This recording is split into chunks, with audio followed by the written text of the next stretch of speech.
nyie ndio walimu, mnakwenda kusimamia ndoa za watu, mnachukua 20, 30, 50, laki na kuendelea. Ndoa za watu zafungika.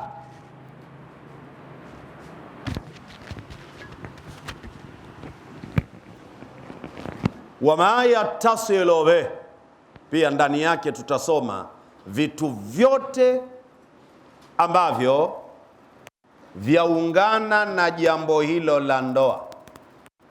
Min al-ahkam, ay min ahkamihi wal qadaya wa qadayahu. Al-awidha hiyo ameondoshwa mudhafu ilaihi kaka al, na yale yote yanayofungamana na ndoa kwa zile hukumu zake na matukio yake.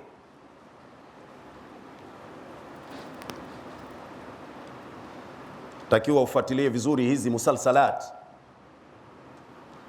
season za somo hili.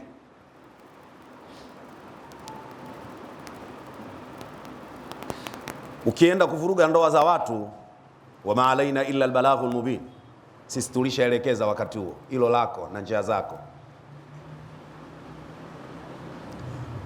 Kwa nini tusomeshe? Kuna watu wanadhani ndoa ni ubani. Kuna watu wanaamini ndoa ni kushikana mikono na kadhalika. Tumeamua tusomeshe hilo ndani ya Ramadhani hii ili watu wajue ndoa zao. An-nikahu fi lugha, ili neno kwanza lenye an-nikahu ndani ya lugha, neno hili ni kama kitabu. Maana moja, ad-dhammu wal jamu, ndio nikah ambaye ni masdar. Ad-dhammu wal jamu, kuambatanisha na kukusanya. Kuambatanisha na kukusanya, wakaita Wanyagato kukushanya. Ita uitavyo, sio hawa Wanyagato wa mjini. Wanyagato wa wenyewe OG kule, Wanyagato wanakula chipsi. Katika lugha tu yuqalu, usemwa katika matumizi ya lugha ya Kiarabu, nakahatil ashjaru, nakahatil ashjaru, imeambatana, imebandana miti, imeambatana, imebandana miti, ndio adham. Mti una mti ukafungana. Wakati mwingine unakwenda kwa wale ambao wanakwenda vijijini, unaona mti imefanya hivi, ile ni nikah kwa mujibu wa lugha ya Kiarabu, ule mbandano. Tuliza kichwa sawa sawa uione ndoa kwa neno hili la Kiarabu. Mti na mti inatumika tunapokwenda mwituni, tukaona mti huu umebandana na mwingine. Hiyo katika lugha ya Kiarabu ni nini hiyo? Nikah. Ndio utaona alismu ala musamma.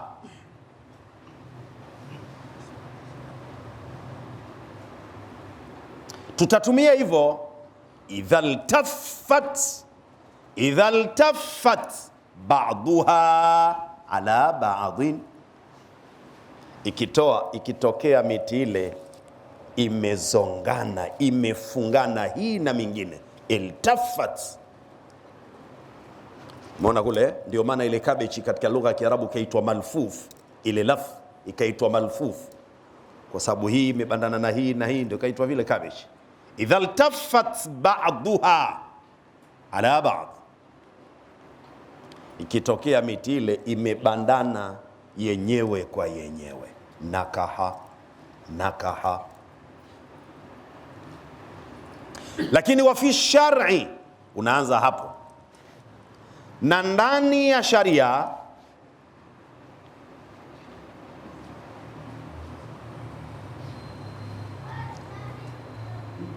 wenyewe wanasema laysat ash-shari'atu kal'ada,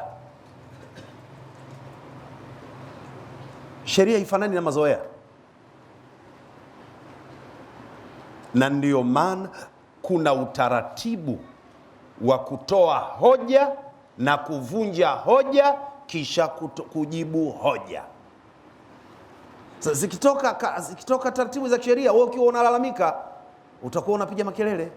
Sasa mwenzio katoa vitu vya sheria, unatakiwa kwanza vunja hoja zile za sheria. Ukishavunja lete hoja sahihi, kwa maana unapovunja unasema hizo sio sawa, sio unapiga kelele tu.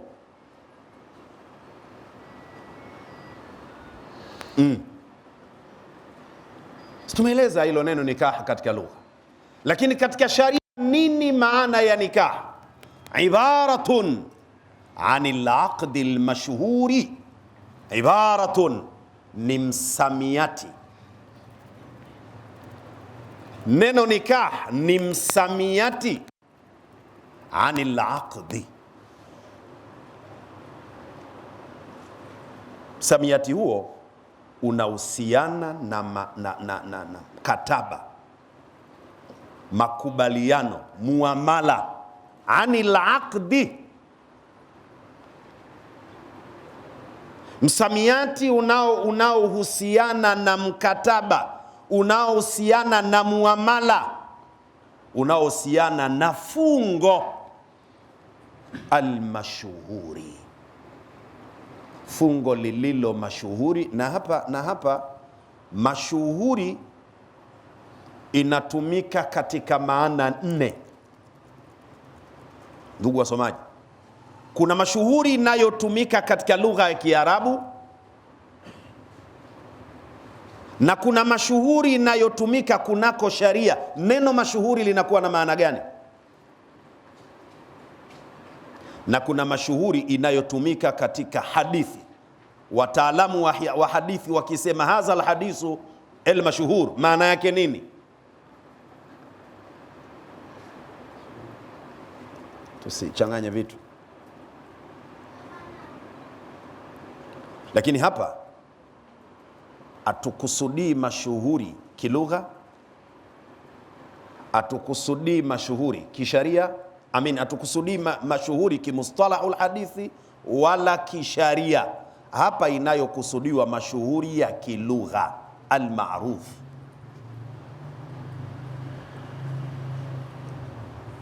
Ni msamiati unaohusiana na mkataba, fungo lililo maarufu kwa watu, kila mmoja anajua mkataba ule waitwa nini? Ndoa. Almashuhuri. Lakini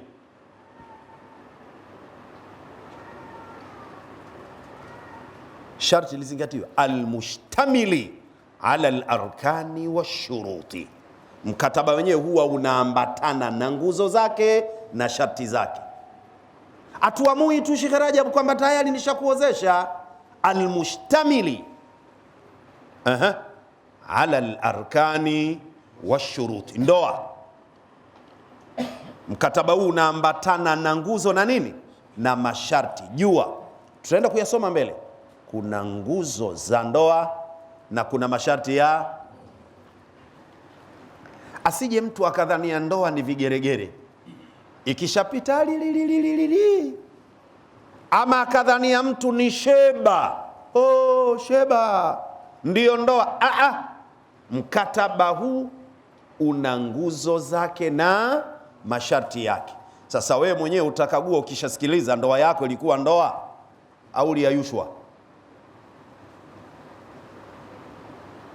Na shida ya sasa, ndoa haziendeshwi na wasomi, ndoa zinaendeshwa na awamu nasi.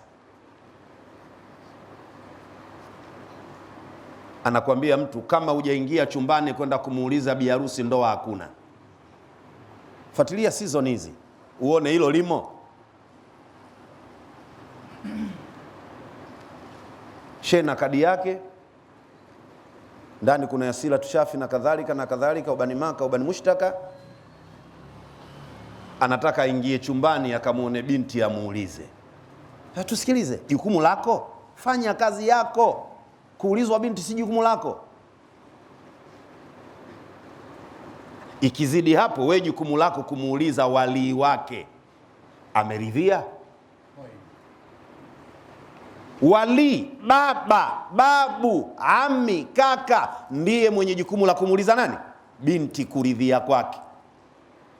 Unaambiwa kashavalishwa shela, kashapakwa nini ile inaitwa piko, kashapodolewa, wali umepaliliwa, unataka ukaulize leo? Siku na saa ishawekwa, unataka ukauliza leo? Unaamu kwenda kuangalia wake za watu. Fuatilia season, utajua jukumu hilo ni la nani. Almustamili ala al-arkani wa shurut, ni mkataba uliobeba nguzo na masharti. Ili ipate kuitwa ndoa, ni lazima nguzo zitimie na masharti nayo.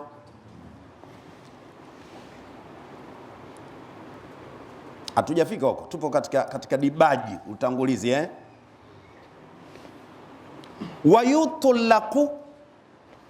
wayutulaku, na hutumiwa neno hili. Neno gani vile?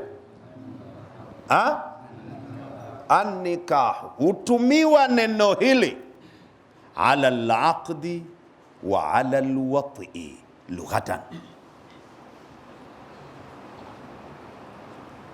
Leza likatumika neno nikah huko lughatan, huko kunako lugha. Laweza likawa limetumiwa ikawa maana yake ni lile fungo lenyewe la ndoa, ama inawezekana ikawa ni ule mnongono alwati. Nikisema mnongono mtakuwa mmeelewa? Mmeelewa, sio mnaitikia kama fisi. Ule mnongono mmeelewa au sio mugadi? Alwat linaweza likatumika neno nikah likawa maana yake ni lile fungo lenyewe linalofungwa pale la ndoa, au inawezekana kile kinachotokea baada ya kufungwa kwa ndoa. Alwati, nongono, fanyo. Haya tena bado tu.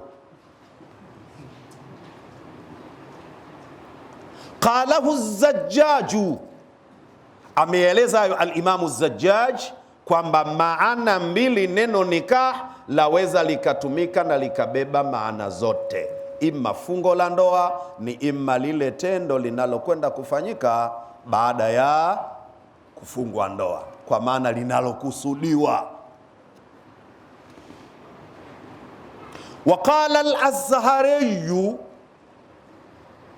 na ameeleza al-Imamu al-Azhari, aslu nikahi fi kalami al-arabi, asili ya neno hili nikah, asili ya neno hili katika maneno ya Waarabu. Nikah asili yake nini?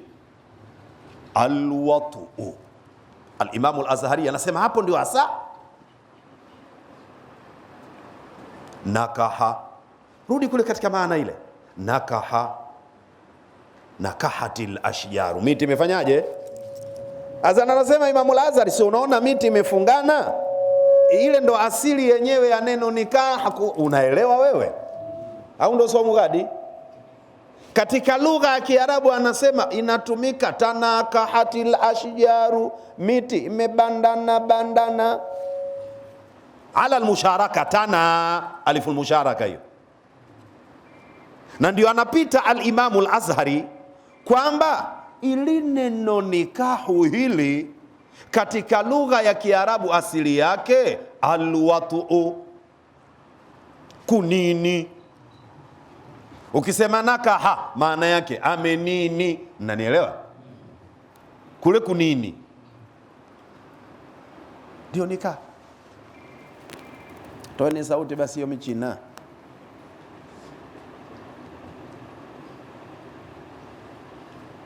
Wakila litazwiji nikahun,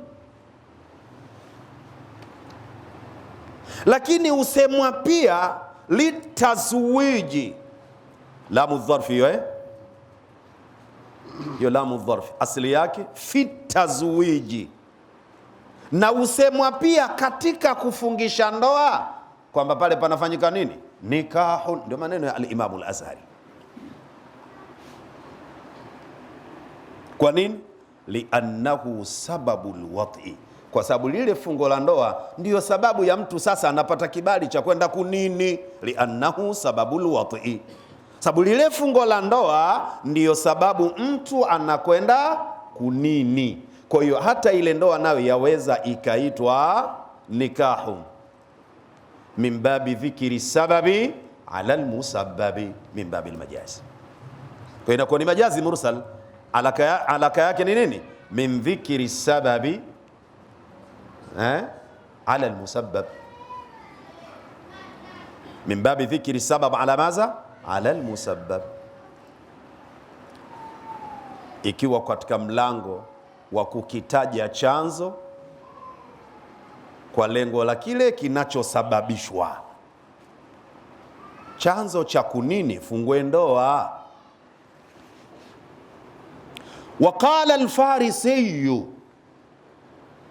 na alisema nguli wa lugha al-Imamu al-Farisi, ni katika mabingwa wa lugha ya Kiarabu. Sio Farisi huyu Muhammad Abdullah Farisi wa tafsiri ya Qur'an ya Tanzania, sio. Anasema farraqatil arabu, walitofautisha wenye lugha yao wa Arabu, bainahuma, kati ya matendo mawili, fungo la ndoa na kule kunini, sawa sawa, tafriqan latifa, utofauti wa kawaida mwepesi tu, wala uhitaji nguvu. Latifan, kutofautisha kwa kawaida kabisa. Wakasema hivi katika kutofautisha kati ya neno nikah likitumika, kuna mahala moja kwa moja unaelewa kwamba hapa kilichokusudiwa ni nini? Ni fungo la ndoa. Na laweza likatumika hilo neno ukajua hapa kilichokusudiwa ni nini? Kunini. Mnanielewa Yani ile ibara wanasheria wanasema inna dilalata siyaqi ala ma'anan aqwa min dilalati lafdhi ala ma'anan. Inna dilalata siyaqi ala ma'anan aqwa min dilalati lafdhi ala ma'anan. Shida tunayoipata, wasiojua sheria nao wanataka kutoa fatua.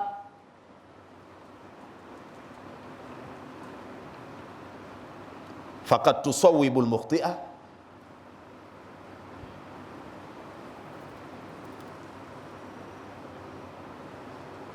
wa tukhti'u almusiba. Unaweza ukamsema kapatia aliyekosea, lakini pia inawezekana aliyepatia waachie wenye jambo lao, a'til qausa baria. Sasa wenye lugha yao wa Arabu wanatofautisha matumizi ya neno nikah kwa mujibu wa ibara. Sikiliza hii, anasema al-Imamu al-Farisi, fa idha qalu, mfano wa Arabu walisema nakaha fulanata, nakaha fulanata, kamtaja kwa jina hapo au binta fulanin au ukhtahu, kataja jina hapo, kalitumia neno lile lile nakaha. Hapo kiurahisi tunafasiri kuoa. Amemuoa Mwajuma au bintahu, au amemuoa binti wa bwana fulani, au ukhtahu, au dada wa bwana fulani. Ametumia nakaha mbele akataja jina. Inna dilalata siyaqi ala maana aqwa min dilalati lafdhi ala maana, yani siyaqi na kuonesha hivyo, na usilete maana zako illa bilqarina, illa bimaza bilqarina. Tutafahamiana tu.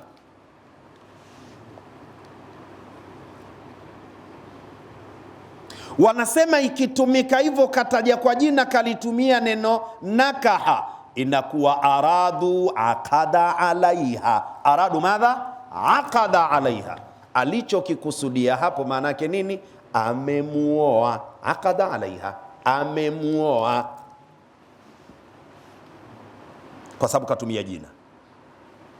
Lakini sikiliza tofauti, wa idha qalu, lakini ikitokea wamesema nakaha mraatahu, tayari alishakuwa wake huyo tayari alishakuwa nani?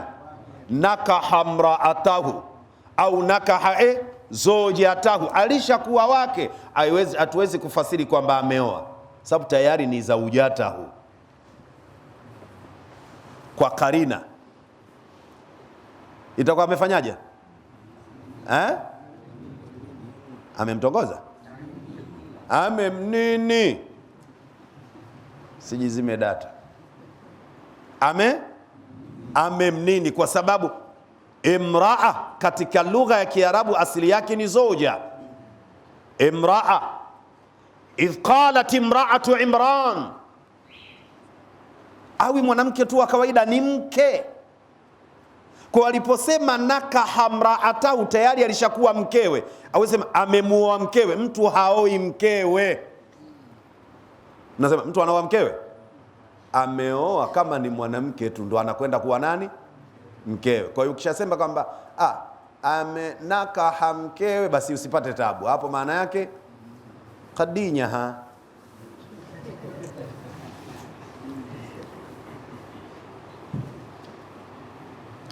Ikitumika hilo neno kitaalamu, linakuwa lam yuridu illa alwata, itakuwa hakuna walichokusudia isipokuwa ni lile tendo lenyewe. Sasa wakati mwingine Viswahili tunaharibu. Jamani, msiondoke Waislamu, tushuhudie tendo la ndoa fil masjidi. Tushuhudie tendo la ndoa msikitini.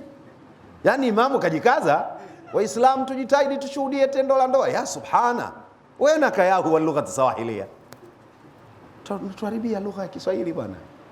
Tushuhudie fungo la ndoa au tuishuhudie ndoa. Ukiweka neno tendo tu, kitu kingine, ndio kile Kiswahili tunasema nauza nguo za kike. La haula wala quwata. Nguo zikishakuwa za kike, kwa sababu kike ni ala, nguo za kiume, kiume ni ala, ni chombo. Sasa hicho chombo kina nguo yake, nguo za wanawake na nguo za wanamume.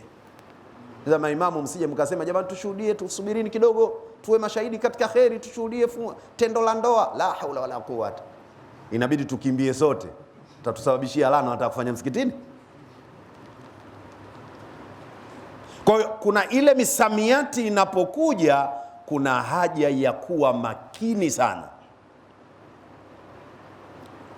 Lakini aliposema huyu tushuhudie tendo la ndoa, amekosea Kiswahili, hakukosea kusudio. Si mnanielewa? Itakuwa amekosea nini? Kiswahili. Hajakosea nini? Kwa sababu kanuni maqasidu lafdhi ala niyati lafidhi, makusudio na maana ya maneno yote inazingatiwa ni vile aliyekusudia mwenyewe. Aliyesema alikusudia nini? Sasa wakati mwingine hata mashehe wanapigishwa shoti, yani yule msemaji anataja neno lenye maana zaidi ya moja, alafu anakusudia maana yake, anamsakizia shehe. Ilitokea Zanzibar kisa hicho, watu wamekuja na maana zao, wakamuuliza shekhe, nini hukumu ya kula kunde? Kumbe wana maana nyingine hizo za mitaani. Shekhe yeye akaelewa kunde bi maana kunde, akasema la haula wala quwwata, tamu kweli kweli, hasa ukatia kwa nazi. Vijana wametoka kule, jamani shekhe harusi jamani, kunde kunde. Shekhe alipotoka nje, katika wanafunzi wake wakamwambia, shekhe umepigishwa shoti, sio kunde zile. Zipi zao? Sema haramu. Sema sasa kule shehe msikitini. Maqasidu lafdhi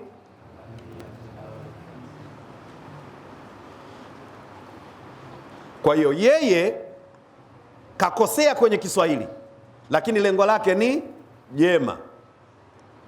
Usije ukamwambia katukana msikitini. Umekusudia nini shekhe? Hilo tendo la ndoa hapa sasa umekusudia nini? Kuna mtu anataka kuoa, fungo la ndoa. Naeleweka?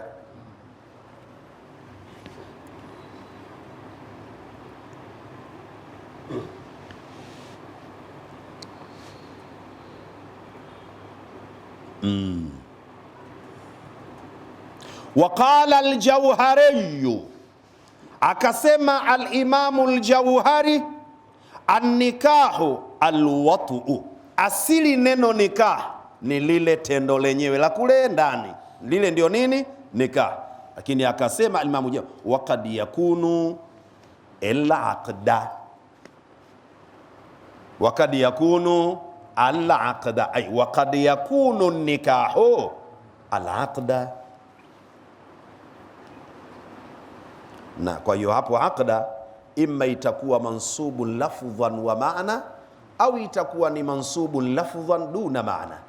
Inakubali ikiwa mansubu lafdhan wa maana, wa qad yakunu al-aqda wa qad yakunu an-nikahu aqda, inakuwa ni khabari ya yakunu.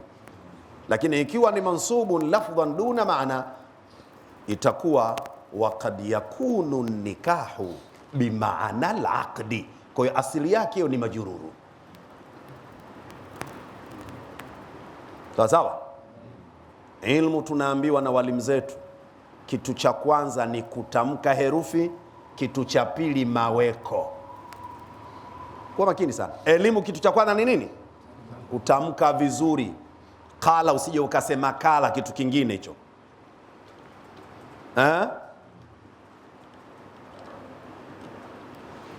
Daraba, usije ukasema zaba kitu kingine hicho. Kwa hiyo kitu cha kwanza unatamkaje? Ni jukumu letu sisi walimu wa madrasa, vijana wanakwenda kuchukua ilmu, tuwaandae kwenye kutamka. Usiripue mtoto wa watu akatamka vibaya, unamwandalia misingi ya kwenda kuchekwa. Kitu cha pili maweko, kujua hapa inatakiwa ikae nini. Usitamke tu. Kwa nini uliweka hiyo? Waqad yakunu al-aqda, ujue inakubali kuwa ni mansubu lafdhan wa maana, na kad inawezekana ikawa mansubu lafdhan wa majrurun maana.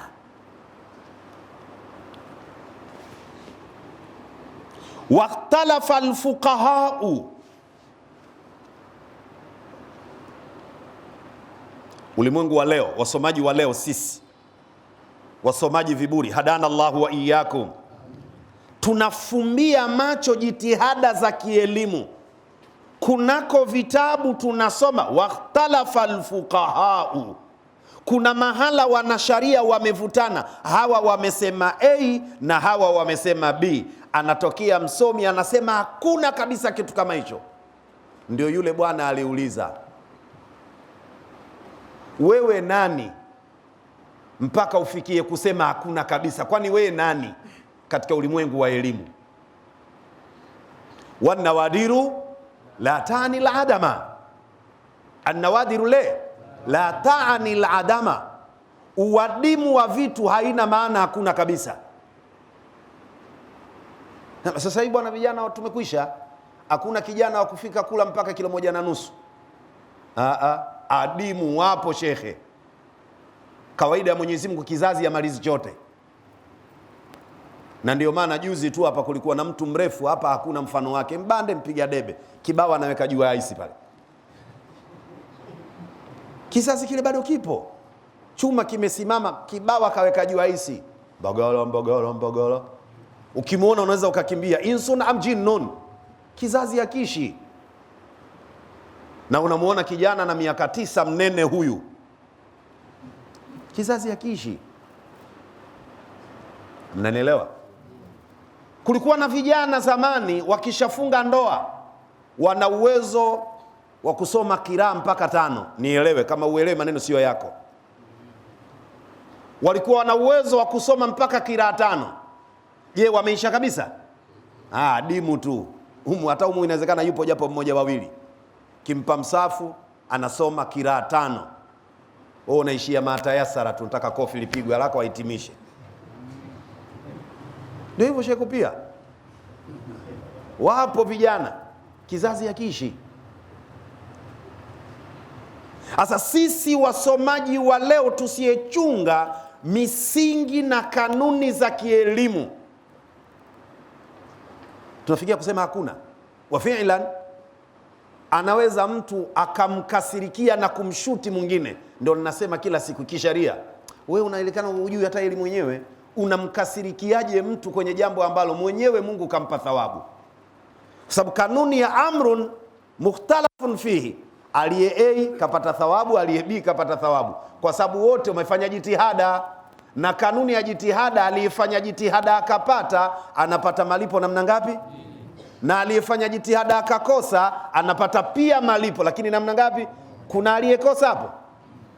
Ni kama funga tu, waliotangulia na waliochelewa, kulluhum qad aswabu, wote wako sahihi. Wewe muuza alkasusi unaenda kuambia dunia imekwisha shekhe, unasema wengine watu wanakula mchana wa Ramadhani kwa sababu umetangulia, na mwingine anasema watu wanafunga kabla ya Ramadhani haijafika. Mtume anasema la taqaddamu Ramadhana bisawmi yaumin. Hadithi hiyo hapa sipake. La yalzamu min sihhati dalili sihhatul istidlali. Nafahamikwa? Sasa sisi nasikiliza, wakhtalafa alfuqahau, walikhtilafiana wanawachuoni wa sharia, fi annahu haqiqatan, kuhusiana, fi ya taksisi hiyo, sio katika, sio dharfu hiyo, hiyo fi ya taksisi, fi kuhusiana ya kwamba annahu, hakika neno hilo nikahu, haqiqatan, katika uhalisia wake, fi madha, wametofiona ni katika nini uhalisia hasa neno nikah, fi madha, la uhusiana na nini? Likisemwa neno nikahu huwa kihalisia la uhusiana na nini?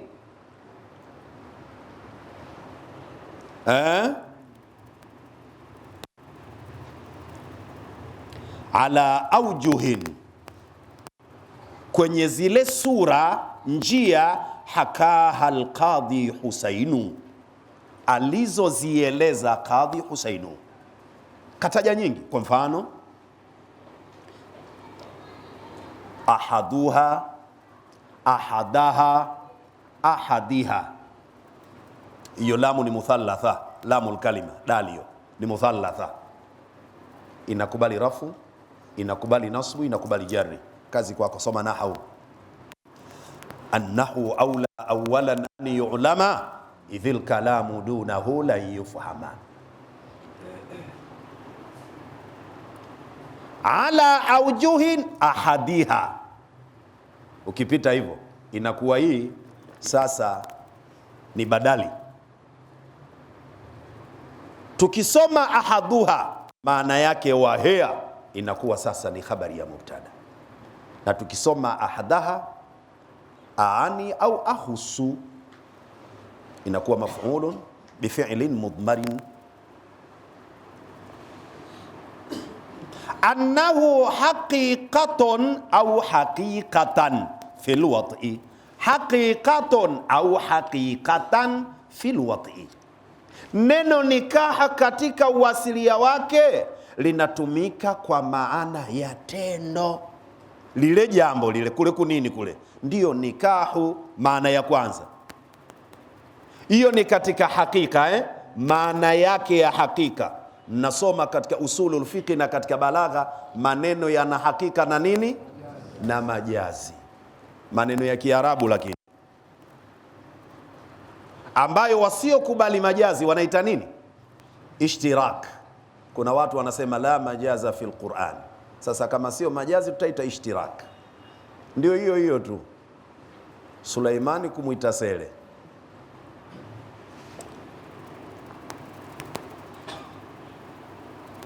Haqiqatun alwati, annahu haqiqatun, kwamba neno nikah katika maana yake ya asili itakuwa ni maana ya kule kunini kwenyewe. Majazun fil aqdi, na katika maana ya majazi sio yake, itakuwa inakusudia neno nikah ni kufanyaje? Ni lile fungo. Kwa hiyo inakubali maana zote. Hiyo ni sura ya kwanza. Wathani, sura ya pili, annahu haqiqatun fil aqdi, kageuza neno nikah katika maana ya asili ni fungo la ndoa, majazon fil wat'i, ndio hivyo sio? Al-Imam al-Hisni rahmatullahi alayhi anasema wa hadha huwa sahihu. Imam al-Hisni mwandishi wa kitabu cha Kifayatul Akhyari fi hali, sio kasema fi hili, hilu kitu kingine, fi hali ghayatil ikhtisar.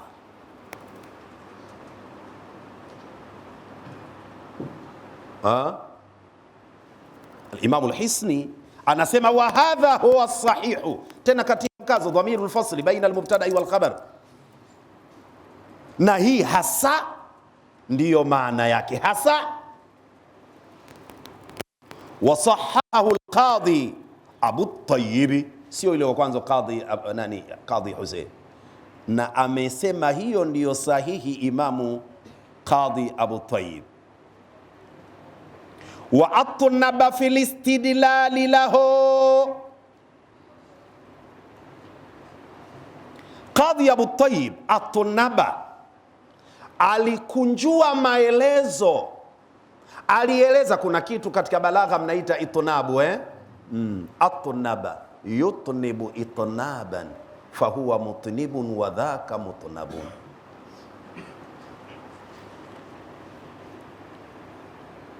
Wa atnaba fil istidlali lahu, na akakunjua zaidi, akarefusha maelezo katika kutolea ushahidi maana hiyo. Wabihi qata almutawalli, na kwa maana hiyo ndiyo aliyopita nayo alimamu Mutawalli wa ghairuhu, sio Mutawalli Sharawi wa ghairuhu, na maimamu wengine. Wabihi, na nikaha kuwa maana yake ni ndoa, kwa maana hiyo jaa alquranu wassunnatu, ndio maana ambayo Qur'ani na hadithi imekuja na maana hiyo. Qala Allahu ta'ala fankihu ma taba lakum minan nisa, fankihu nakaha yankihu. Allah nena katika surati Nisa aya ya 3, basi oeni. Hapo sio zurugu za tafsiri tena. Tukipita kitafsiri ma, tukitaka kuifasiri ala al-asli ma, basi tafsiri yake kuna ijazum bil hadfi, kwa sababu asili katika lugha ya Kiarabu ma hutumika kwa kitu kisichokuwa na akili. Kwa hiyo tukisema fankihu ma, maana yake fankihu bima, kama tunataka kufasiri ma katika maana yake ya asili. Na wanasema al-aslu fil kalami al-haqiqa, katika maneno ya Kiarabu kiasili ndani ya sharia, kila neno lifasiriwe katika maana yake halisi. Sasa tukitaka kuifasiri ma katika maana halisi, ni lazima tuseme hapo kuna ijazum bil hadfi, fankihu ma ay fankihu bima twaba lakum, alafu ndio bayani twaba fi'lun lilmuzakkar ambayo inarudi kwenye ma. Kwa hiyo fankihu bima taba lakum, ala usitoe macho tu, ndio kusoma oeni kwa mujibu wa kile ambacho tunaifanya kuwa mama usula bima, oeni kwa kile ambacho twaba lakum, kimewavutia ninyi, minan nisa bayani. Kwa hiyo unaoa, kuna kitu umevutiwa na mwanamke huyo, ndio maana sheria ikaruhusu kumkagua mwanamke. Kuna mwingine anapenda matege, tembea kidogo, akiona utege ndio ugonjwa wangu. Kuna mwingine anapenda mwanya, fankihu bima, kwa mujibu wa kile ambacho hicho kitu hicho twaba lakum, kimewavutia ninyi. Kimetuvutia kutoka kwa nani? Minan nisai.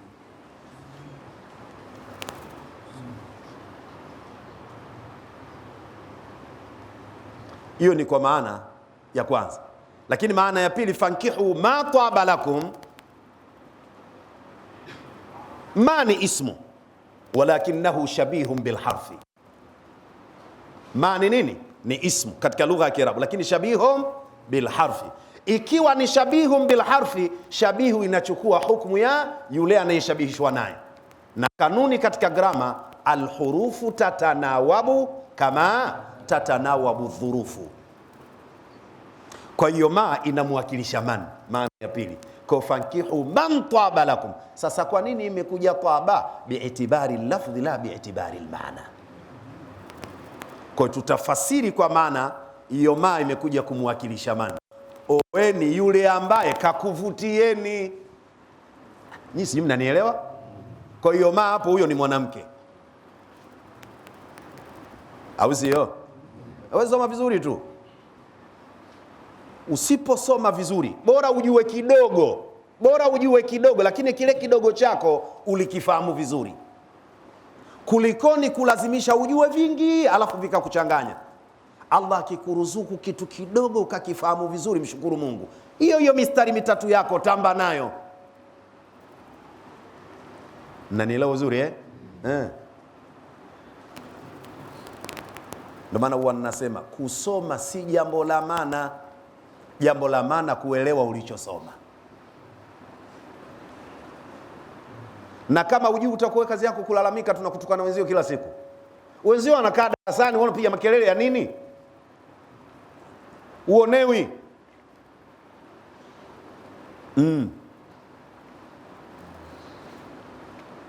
Shekedi Moso, upo kaza, Waruguru wanakusubiri huko. Sasa Allah asema oeni kwa mujibu wa kile kilichokuvutieni kutoka kwa wanawake. Mungu amelitumia neno nakaha kwa maana ya kuoa hapa. Ndio maana Qadhi Abu Tayyib akasema neno nakaha kiasili yake ni ile ndoa yenyewe, kuoa, lakini tutatumia neno nakaha kwa maana ya jimai, kutano la mume na mke. Tukitumia neno hilo itakuwa nini hiyo? Majazi.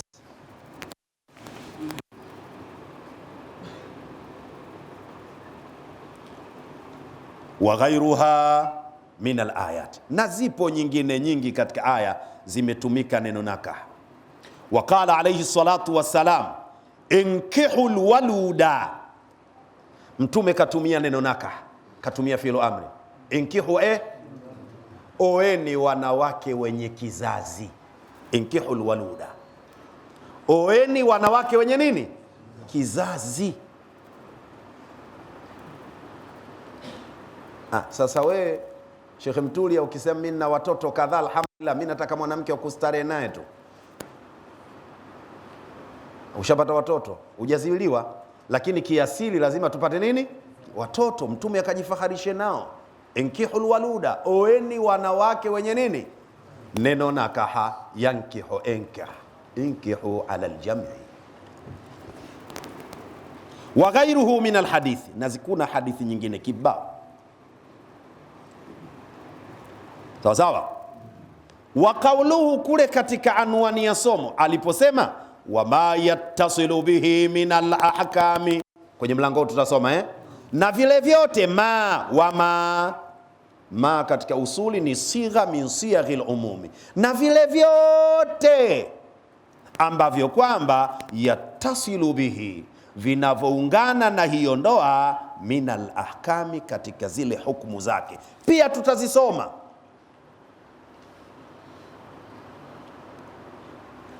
Kwa kutosoma hivi ukavijua, matokeo yake mnaenda mahala mnagombania ubani. Hao wanataka ubani weka, wanataka ubani siweke. Shekhe, kama dini waijua na nini? Athalithu wathalithu annahu haqiqatun fihima bilishtirak. Sawa sawa na kuna njia ya tatu aliyoieleza Qadhi Hussein, annahu, hakika neno nikah, haqiqatun, katika uhalisia wake, fihima, inaingia katika maeneo yote. Hakika inaweza ikawa nikah kwa maana ya fungo la ndoa, na inaweza ikawa nikah kwa maana ya nini? Tendo. bil ishtirak, kwa maana ile mnaita nini, muradifa. Wa kaulu ndio pale wama, na vile vyote ambavyo kwamba yatasilu bihi, vinavyoungana na ndoa, minal ahkam, sawa sawa, miongoni mwa hukumu za hiyo ndoa. Ndio tukatoa mfano, watu wanagombania ubani. Hapa ni kutumia elimu tu, kwani ubani, nimemsikia siku moja shekhe mmoja katika mitandao, shekhe, hii mitandao ina mtihani sana, watu hawaogopi. Wanawaambia watu kwamba kuna mashehe wanasema ubani katika ndoa unaanza kufika mbinguni kabla ya fungo la ndoa, kwa una baraka. Maneno haya akasema nani? Sio maana ya ubani. Maana ya ubani, udi, ni kwamba wanapokusanyika watu wengi, kila mmoja na jasho lake, inaweka ile kupunguza na jasho la mwili. Kuna viibiti kuna viibiti humo, kila mmoja shekhe na jasho lake na joto hili. Hasa wengine tunastirika, tunapaka zile, kuna vijimafuta fulani vya kupunguza. Wewe Bashir, unaelewa? Upo Dar es Salaam hapa, upo Morogoro, nunua na wewe. Perfume watu wanatumia, wengine mashallah nguo zao wake zao wanafukiza na udi nafuu, lakini vinginevyo hali. Kwa hiyo ule udi ama ubani maana yake ni nini? Kukata kitakachojitokeza katika harufu. Sio maana yake eti ile ndio sunna katika ndoa bila ya ubani au wajibu, ama hapana. Na watu wanawasukumizia ili mashehe wa kisufi ndio wanasema hivyo. Wewe umemsikia shehe, umemsikia mtu? Nimesikia katika hizi YouTube zenu akina Abedi, tena kakaza sauti, hakuna mambo kama haya. Akamuuliza mtu, wewe unasemaje? Yani unamuuliza mtu ambaye sio shabiki wa ubani, alafu akupe maana ya ubani, unakusudia nini? Si unataka makusudi yaongope? Yani unakutana na muuni ambaye hajawahi kuvaa kanzu, unamuuliza nipe ubora wa kuvaa kanzu. Shida yako nini hapo? Aongope au awatukane wavaa kanzu? Moja ya mawili, ima aongope au afanye nini? Awatukane, kwa sababu yeye kanzu si jambo lake. Na watumia ubani kwenye ndoa ndio sisi, mmoja wapo mie Muharram, na hatujasomeshwa na mashehe zetu maana yake ule ubani ndio unakoleza ndoa, unakimbilia mbinguni. Jamani nyie, tumesema wapi ya jamani ya ndo hayo? Waqallabu lakal umura, wanakugeuzia nini majambo. Nyie mmesema kingine na hukumu kingine, kama ile kwenye mambo ya kutia maji kwenye kaburi. Wanasema mashehe yale maji ukitia juu ya kaburi yanapenya, yanakwenda kutumbukia kwenye sikio, anaamka marehemu. Yanapenyaje na ubao ule? Lakini ndio kuna watu wanasema maji yenyewe kwa pamoja yapenye mpaka kwenye ubao. Jamani, hivi ndio tunavyosema yale maji maana yake hiyo? Allahu samad. Mungu atuongoze jamani. Ilmu ni amana. Usichokijua unatakiwa useme sikijui. Ngoja tuwaulize wahusika. Sasa neno ahkam jamu hukmin, hii ni plural na singular yake ni hukmun. Nini maana yake? Wal hukmu khitabullah ta'ala. Tunaposema neno hukumu, ukisikia hii hukumu kunako sharia, nini maana?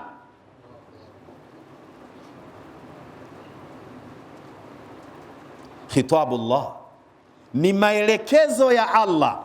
Sasa ingekuwa kwenye usuli tungekaa kidogo, kwa sababu katika usuli hukumu ziko mbili.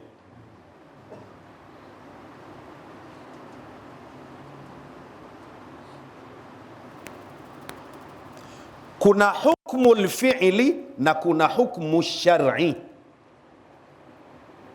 Na kwenye hukumu alfi'li imegawanyika sehemu mbili, kuna hukumu taklifi na hukumu alwad'i. Hii ni hukumu alfi'li, jambo hili kufanya ni lazima, jambo hili kufanya ni sunna, jambo hili kufanya ni haramu. Hiyo ni hukumu alfi'li, hukumu ya jambo, nayo ni shar'i. Lakini kuna hukumu shar'i, kwa mfano na muda wangu ndio shaisha tena, taweka kiporo. Imamu Dirisa upo? Fulani, ngoja nitafute mfano mwepesi. Wako wanaosema kukunuti kwenye sala ya subhi ni bid'a. Anatumia neno gani? Tukianza kwenye hukumu alfi'li, kuna khilafu kwa wanawachuoni. Wapo wanaosema ni sunna, nayo ni sunna muakkada, na wapo wanaosema sunna lakini ala sabab, na wapo wanaosema ghairu mashru'i. Kuna kauli kama tatu kwenye kunuti katika sala ya. Sasa tuache hao wanaosema kukunuti ni bid'a. Ukishasema bid'a bado hujataja hukumu. Atakaye kunuti itakuwa kafanya nini? Kafanya jambo la wajibu, kafanya sunna, kafanya haramu. Sawa, bid'a hukumu yake nini? Sasa sema Waislamu wasikie. Haramu na ukikunuti unapata dhambi, sema hivyo, kwa sababu katika sheria hatuna hukumu inayoitwa ni jina lake. Msichanganye. Kwenye sheria hakuna hukumu inayoitwa bid'a. Jina hilo katika hukumu halipo. Sawa, bid'a, haya twende, hukumu yake nini? Mimi ndo nishakunuti, sasa inakuwa nimefanya haramu. Hiyo bid'a ndiyo bid'a, hukumu yake nini? Hivi nyinyi mnanielewa?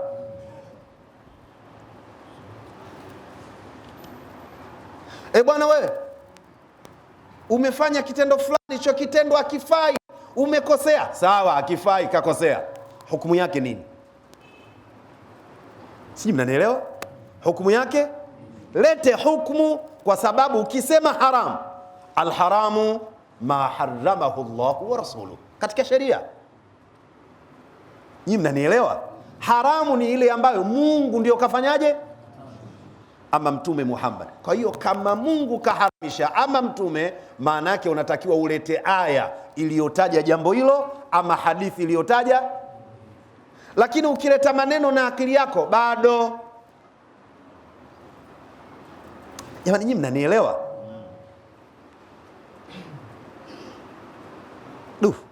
Na ndiyo maana katika sharia kuna kanuni mbili. Moja ni kanuni ya matendo na moja ni kanuni ya maneno. Takiwa uwe makini kwenye sheria. Vitendo, kanuni inasema al-umuru bimaqasidiha. Hii ni kwenye kitendo. Kila kitendo, mambo yote yanahukumiwa ama yanaambatana na makusudio. Inawezekana anifan, tumetoka kuswalia dhuhuri hapa, si ndio? Inawezekana kuna mtu yeye mpango wa swala hana, isipokuwa kataa kuja kusikiliza darsa. Yeye sio lengo lake kuswali, lakini naye akaingia kwenye swala. Anapata thawabu huyo? Na kuulizeni, atapata thawabu? Yeye lengo lake darsa sio swala, kwa hiyo kaswali noma tu. Nikikaa pembeni wenzangu wanaswali watanichukuliaje? Ngoja na mimi niingie, vyovyote atakavyoweka fresh. Kwa kila linalotendwa kinachozingatiwa nini? Makusudio. Na kwenye maneno, maqasidul lafdhi ala niyati lafdhi. Nyinyi mnanielewa? Na ndio maana liko neno linaweza likawatusi mtu akatamka na isihesabiwe kama ni matusi. Sheria, lakini sio akili zenu. Sende kuniradi huko. Laweza kuwa neno tusi, lakini mtu akasema likawa sio tusi. Nashindwa kusema kwa Kiswahili. Mfano neno farju. Farji maana yake usiri. Nikisema usiri simshaujua? Ujue ndio farji. Sawa? Ili neno ukilitoa kwenye Kiarabu ukiliweka kwenye Kiswahili kila mmoja atashtuka. Tukitaja hapa msikitini na maiki, nyinyi mnanielewa? Kama bud'a, neno bud'a la haula wala quwwata, ni chombo. Umeona kama limepoa kidogo, tumetamka kwa Kiarabu, kama sio tu si vile, nenda ka change, tamka Kiswahili. Lakini wewe ulipotamka ulikusudia nini? Tunamwambia mwanamke, tunamfundisha tahara baada ya kutoka katika msimu wake, wataghsilu farjaha. Ukitoka nje kakae peke yako, jifungie. Fasiri neno hilo kwa Kiswahili lote.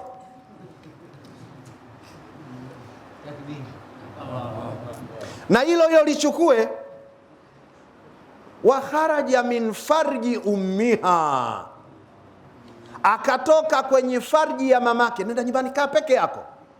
Lilete kwa Kiswahili hilo neno. Nyinyi mnanielewa? Utaona kama tusi, lakini hapa ni somo. Aliwi tusi kwa sababu maqasidul lafdhi.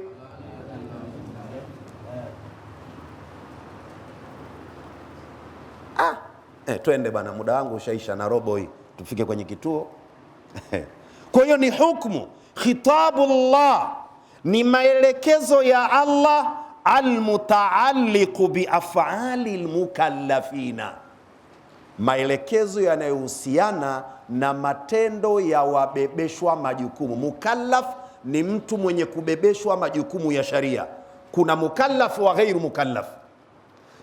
Sio kila Muislamu ni mukallaf. Aweza kuwa mtu tena Muislamu lakini asiwe mukallaf, asiwe mwenye kubebeshwa majukumu ya sharia.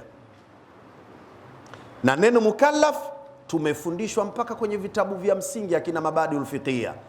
Mukallaf ni mtu gani? Albalighu alaqilu, ni mtu ambaye amebaleghe na yuko timamu. Akiwa kabale, akili haiko barabara, si ndio? Huyu hawezi kuitwa nani? Mukallaf. Akiwa ana akili nzuri, hajabale, huyu sio nani? Kwa hiyo nini hukumu katika sharia? Ni khitabullah.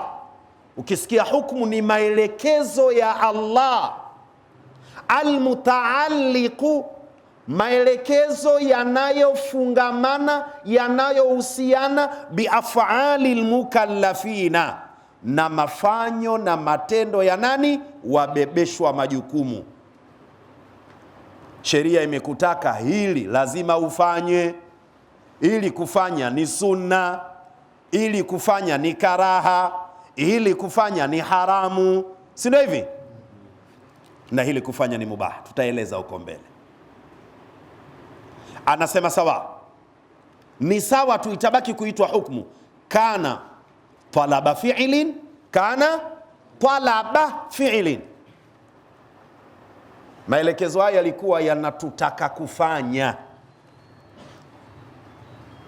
kalwajibi wal mandub, kama vile wajibu na sunna. Wajibu na sunna tunatakiwa nini? Tufanye. Ili ni wajibu, manake tunalazimishwa tufanye. Ili ni sunna, tunatakiwa nini? Tufanye. Au talaba kaffin, au tulitakiwa tuache, kalharamu wal makruhi, kalharami wal makruhi, kalharami wal makruhi, mfano haramu na makruh. Haya tumetakiwa nini? Tuache. Au kana fihi takhyirun, au palikuwa na kukhiarishwa ndani yake, kal ibaha, kama vile ibaha. Ibaha manake tunakhiarishwa, ukitaka fanya. Yani kama we kuvaa miwani hali ya kuwa huna matatizo ya macho, si ndio? Simu yako ina saa, lakini ukaamua kuvaa tena na nini? Na saa. Manake kama ilikuwa shida kuujua muda, utaujua kupitia simu, ukavaa na nini? Na saa. Ni mubaha. Ukitaka vaa, utaki. Isipokuwa hii mubaha ya kuvaa saa unaweza ukaipatia thawabu nayo, endapo utavaa kwamba ukaongeza na sunna. Mimi navaa mkono wa kulia, nafatisha Mtume mazuri yote alikuwa anayapenda kufanya upande gani? Wa kulia. Sio tena unavaa saa mkono wa kushoto. Sio haramu, lakini Usije ukamtukana mtu, mwangalie Muislamu mzima anavaa saa mkono kushoto, dunia imekwisha. Shekhe, mubaha.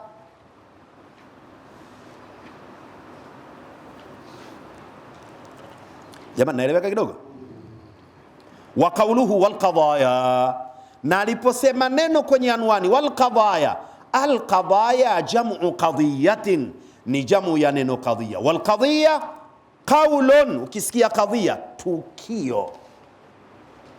Na wakati mwingine neno qadhiya linatumika kwa maana ya kesi. Tunapokwenda katika mambo ya mahakamani, qadhiya ni nini hiyo? Kesi. Kwa hiyo al-qadhiya ni tukio. Kuna zile tunaita mustalahatul fununi. Muda ushakwenda, dakika zimezidi, si tunamalizia na robo na dakika 10. Sasa tunafurusha hapo, tutaki kueleza zaidi. Wal qadhiya, tunaposema qadhiya, qaulun ni neno, yuqalu liqailihi, huambiwa aliyesema neno hilo, bi annahu sadiqun fihi au kadhibu, tukio.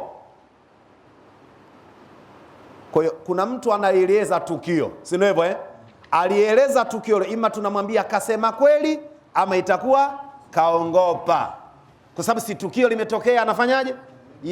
Yani kana kwamba tunakusudia alkhabaru. Qadhiya ndio asili yake, hilo ndio tukio. Kwa inawezekana mtu akalieleza hilo tukio ikawa ni kweli, na inawezekana ikawa si kweli. Lakini tunapokwenda katika masala ya mahakama, tunaposema neno qadhiya tunakusudia kesi. Wanasheria wanaposema katika upande wa fiqh qadhaya muasira au muasara, inatumika hiyo muasira, maana yake ni matukio ya sasa. Ni qadhaya muasara, ndiyo qadhaya taria katika sharia. Hayakuwepo wakati wa Mtume wala wakati wa Salaf, matukio yenye kuibuka nini hivi sasa. Wallahu aalam. Kwa muda wetu tumeongeza dakika, mtanuia radhi.